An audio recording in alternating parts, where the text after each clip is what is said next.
त्यासाठी आपण ताकदीनं पुढे जाऊ, त्याच्याबद्दल चिंता करण्याची काही गरज नाही. आपण त्या दिशेमध्ये सगळेजण एक दिलानं एक मनानं आपण पुढे जायचं आहे. आज इकडे यायचं म्हटलं तर बरेच सगळे म्हणाले गोपीच्या बऱ्याच दिवसाला येतोय. मैंने बोला था ना, एंट्री लेट होगी लेकिन ग्रेट होगी. जिंदगी जीते हैं हम शान से, जिंदगी जीते हैं हम शान से, तभी तो दुश्मन जलते हैं हमारे नाम से, तभी तो दुश्मन जलते हैं. आपल्याला काम करावं लागेल.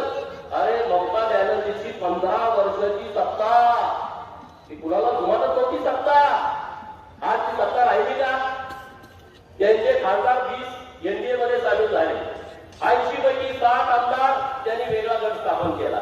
विचार करा, ममताची सत्ता जाऊ शकते, एका साध्या आमदाराला तुम्ही कशासाठी टेन्शन घेताय, कशासाठी काळजी करताय? काय काळजी करण्यासारखं कारण नाही. हे सगळे दिग्गज नेते तुम्हाला सपोर्ट करा